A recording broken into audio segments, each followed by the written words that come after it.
அனைத்து நல்ல உள்ளங்களுக்கும் பெரியோர் சிறியோர்களுக்கும் வணக்கம்.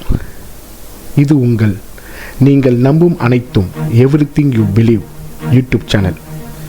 இந்த சேனலில் நம்ம வாழ்க்கையின் நம்பிக்கையும் நம்பும் தன்மையையும் நம்பிக்கையே வாழ்க்கை என்ற சூட்சமத்தையும் மற்றும் அதற்கான பல பேருக்கு நடந்த சம்பவங்களையும் பற்றி மிக அனுபவபூர்வமாக பார்க்க போகிறோம்.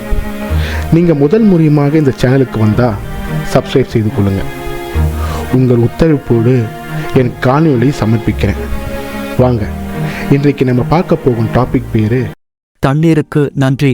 பெண்களே, நண்பர்களே, பார்வையாளர்களே, இயற்கை நமக்கு அளித்துள்ள மிக மதிப்புமிக்க மற்றும் இன்றியமையாத பரிசுகளில் ஒன்றான தண்ணீருக்கு எங்கள் மனமார்ந்த நன்றியை தெரிவிக்க இன்று சிறிது நேரம் ஒதுக்க விரும்புகிறேன். தண்ணீர் பெரும்பாலும் வாழ்க்கையின் அமுதம் என்று விவரிக்கப்படுகிறது.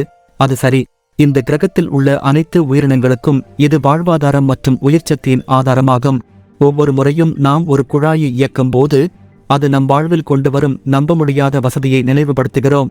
நமது தாகத்தை தணிப்பதில் இருந்து நம் உடல் மற்றும் வீடுகளுக்கு உணவளிப்பது வரை நமது அன்றாட வாழ்வில் தண்ணீர் இன்றியமையாத பகுதியாகும். ஆனால் நீர் நம்மை ஆசீர்வதிக்கும் எண்ணற்ற வழிகளை மறந்துவிடக்கூடாது. மழைத்துளிகள் விழும் இனிமையான ஓசையாக இருந்தாலும் அல்லது ஒரு மெல்லிய நீரோடையின் அமைதியான விளைவாக இருந்தாலும் அது அமைதியின் ஆதாரமாக இருக்கிறது. இது சாகச விரும்பிகளுக்கு ஒரு விளையாட்டு மைதானம், பல்வேறு சுற்றுச்சூழல் அமைப்புகளுக்கான வாழ்விடம் மற்றும் மூச்சடைக்கக்கூடிய இயற்கை நிலப்பரப்புகளுக்கான கேன்வாஸ் ஆகியவற்றை வழங்குகிறது. பெருங்கடல்கள், ஏரிகள் மற்றும் ஆறுகள் அனைத்தும் நம் உலகம் வைத்திருக்கும் நம்ப முடியாத பல்லுயிரியலை நமக்கு நினைவூட்டுகின்றன. நீர் நமக்கு மதிப்புமிக்க பாடங்களையும் கற்றுக் கொடுக்கிறது. ஆவியாதல் மற்றும் மழைப்பொழிவு சுழற்சிகள் மூலம் நிலைத்து நிற்கும் எந்த ஒரு கொள்கலனையும் பொருத்துவது போல தகவமைப்பு மற்றும் மீள்தன்மையின் முக்கியத்துவத்தை இது நமக்கு காட்டுகிறது. எல்லாவற்றின் ஒன்றோடொன்று இணைந்திருப்பதை நீர் நமக்கு நினைவூட்டுகிறது. அதன் இயக்கம் மற்றும் சுழற்சி இயற்கையின் மென்மையான சமநிலையை குறிக்கிறது. மேலும் நீர் குணப்படுத்துவதற்கும் புத்துயிர் பெறுவதற்கும் குறிப்பிடத்தக்க திறனை கொண்டுள்ளது. இது நமது உடல் மற்றும் உணர்ச்சி சுமைகளை கழுவி புதிதாக தொடங்க அனுமதிக்கிறது. இது நம் தாகத்தை தணிப்பது மட்டுமல்லாமல் நம் ஆன்மாவையும் தணிக்கிறது. தெளிவு மற்றும் பிரதிபலிப்பு தருணங்களை நமக்கு வழங்குகிறது. இன்று நாம் இங்கு நிற்கும் போது நாம் அனுபவிக்கும் சுத்தமான மற்றும் அணுகக்கூடிய தண்ணீரை பாராட்டுவதற்கு ஒரு உணர்வுபூர்வமான முயற்சியை மேற்கொள்வோம். இந்த உயிர் கொடுக்கும் வளத்தை அணுகுவதற்கு தினமும் போராடும் அதிர்ஷ்டசாலிகள் அல்லாதவர்களையும் நினைவில் கொள்வோம். முடிவில் இன்று மட்டுமல்ல, ஒவ்வொரு நாளும் தண்ணீருக்கு நன்றி மனப்பான்மையை வளர்ப்போம். வருங்கால சந்ததியினருக்காக இந்த பரிசை பாதுகாப்பதற்காக பொறுப்பாளர்களாக இருக்க முயற்சிப்போம். நீர் ஒரு வளத்தை விட அதிகம். இது வாழ்க்கையின் சின்னம், உத்வேகத்தின் ஆதாரம் மற்றும் அனைத்து உயிரினங்களின் ஒன்றோடொன்று இணைந்திருப்பதை நினைவூட்டுகிறது.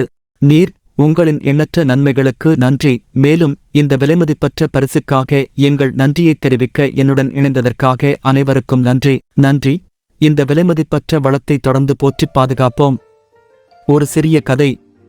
ஒரு சமயம் வளைந்து நெளிந்து ஓடும் நதிக்கரையில் அமைந்திருந்த ஒரு சிறிய அழகிய கிராமத்தில் கிருஷ்ணன் என்ற ஒரு ஞானியான முதியவர் வாழ்ந்து வந்தார். கிருஷ்ணர் தனது கதைகள் மற்றும் ஞானத்திற்காக கிராமம் முழுவதும் அறியப்பட்டார்.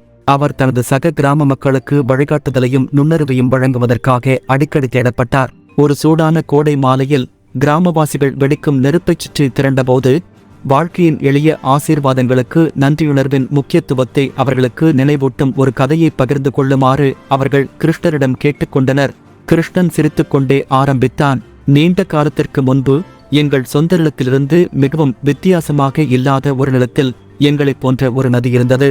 அது வயல்களுக்கும் அதை ஒட்டிய மக்களுக்கும் உயிர் கொடுக்கும் படிக தெளிவான நீருடன் இருந்தது. இந்த நதி தனித்துவமானது, ஏனென்றால் அதற்கு ஒரு ஆவி இருந்தது. அதன் நீரை நம்பியிருப்பவர்களை ஆழ்ந்த அக்கறை கொண்ட ஒரு ஆவி இருந்தது. இந்த நிலத்தில் நாகு என்ற இளம் விவசாயி வாழ்ந்து வந்தான். நாகு தனது பயிர்களை பயிரிடுவதற்காக இரவும் பகலும் உழைத்த கடின உழைப்பாளி. அவர் ஆற்றின் மதிப்பை அறிந்திருந்தார். அதை ஒருபோதும் சாதாரணமாக எடுத்துக்கொள்ளவில்லை. தினமும் காலையில் அவர் தனது வயல்களுக்குச் செல்வதற்கு முன் ஆற்றங்கரையில் நின்று தனது நன்றியை தெரிவிப்பார். ஆற்றின் உயிர் கொடுக்கும் தண்ணீருக்காக அவர் கிசுகிசுத்தார். அவர் ஒரு துளியையும் வீணாக்கவில்லை. ஒரு நாள் நாகு ஆற்றங்கரையோரம் நடந்து சென்று கொண்டிருந்த போது காய்ந்து களைத்துப் போன ஒரு பழைய மரத்தை கவனித்தார். அதன் கிளைகள் சாய்ந்தன. அதன் இலைகள் துடிப்பான பச்சை நிறத்தை இழந்தன. மரம் காய்ந்து தாகத்தால் வாடுவதை நாகு உணர்ந்தான்.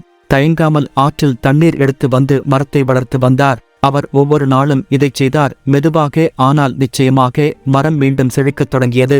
ஆற்றின் ஆவி இந்த கருணை செயலை கவனித்து நாகுவின் நன்றியை வெகுமதி அளிக்க முடிவு செய்தது. அன்றிரவு நட்சத்திரங்கள் நிறைந்த வானத்தின் கீழ் நாகு உறங்கும்போது அவன் ஒரு கனவு கண்டான்.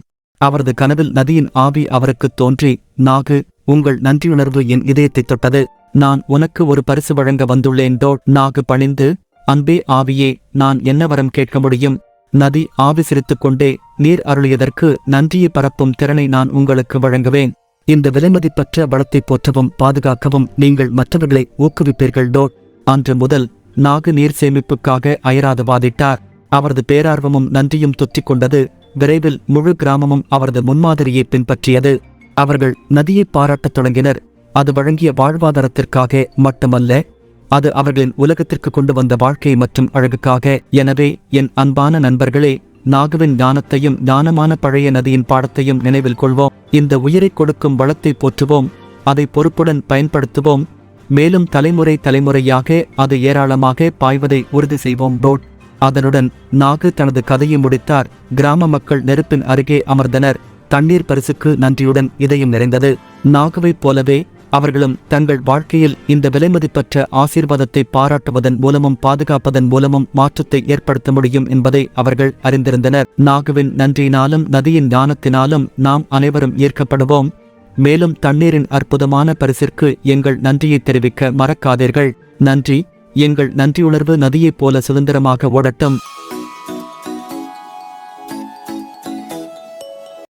இந்த பதிவை லைக் பண்ணுங்க, உங்க நண்பர்கள், எதிரிகள், உறவினர்கள் எல்லோருக்கும் ஷேர் பண்ணுங்க. வேறொரு புதிய சூட்சம காணொளியோட உங்களை நான் சந்திக்கிறேன். விடை பெறுவது உங்கள் பாபு.